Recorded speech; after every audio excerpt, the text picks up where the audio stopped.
মানুষ যে বক্তব্যগুলো শুনে মানুষ চাইছিল যে এবার আমরা একটা নতুন মুখ দেখবো, একটা নতুন রাজ্য দেখবো, নতুন প্রশাসন দেখবো, সেটা আর মানুষ দেখতে পাচ্ছে না। পদত্যাগ করুন, আপনি এত বড় বড় কথা ক্যামেরার সামনে এসে না বলে আপনি পদত্যাগ করুন।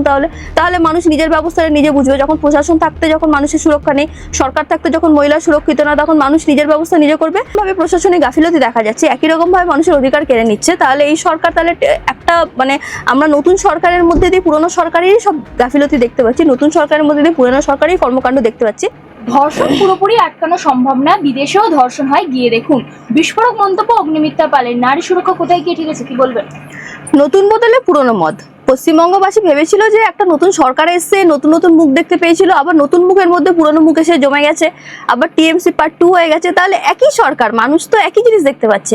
ভাবলো মানুষ যে একটা নতুন সরকার আসবে, নতুন মুখ্যমন্ত্রী এসছে, কিন্তু মুখ্যমন্ত্রী কার আসলো? সেই আগের দলের আসলো। অগ্নিমিত্রা পালের মতো মানুষদেরকে ক্ষমতা দেওয়া হলো, যারা এসে কিনা আগের মানুষ যে মমতা ব্যানার্জির বক্তব্যগুলো আগে শুনে শুনে মানুষ ব্যতিব্যস্ত হয়ে গেছিল, মানুষ যে বক্তব্যগুলো শুনে মানুষ চাইছিল যে এবার আমরা একটা নতুন মুখ দেখবো, একটা নতুন রাজ্য দেখবো, নতুন প্রশাসন দেখবো, সেটা আর মানুষ দেখতে পাচ্ছে না। অগ্নিমিত্রা পাল এসে মমতা ব্যানার্জির কথা বলছে। তাহলে যখন টিএমসি পার্ট 2 তৈরি হচ্ছে, একই রকম ভাবে প্রশাসনিক গাফিলতি দেখা যাচ্ছে, একই রকম ভাবে মানুষের অধিকার কেড়ে নিচ্ছে। তাহলে এই সরকার তাহলে একটা আমরা নতুন সরকারের মধ্যে দিয়ে পুরনো সরকারেরই সব গাফিলতি দেখতে পাচ্ছি, নতুন সরকারের মধ্যে দিয়ে পুরনো সরকারেরই কর্মকাণ্ড দেখতে পাচ্ছি।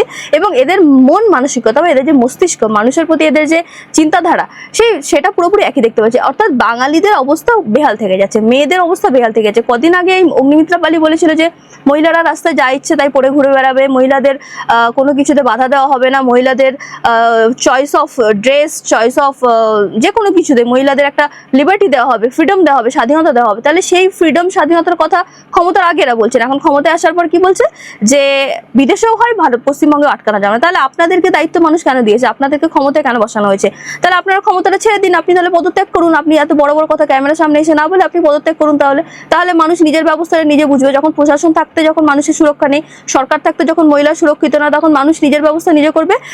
এত আপনারা ক্ষমতায় বসে মানুষের উপরে এত অত্যাচার করে তাহলে কোনো লাভ নেই।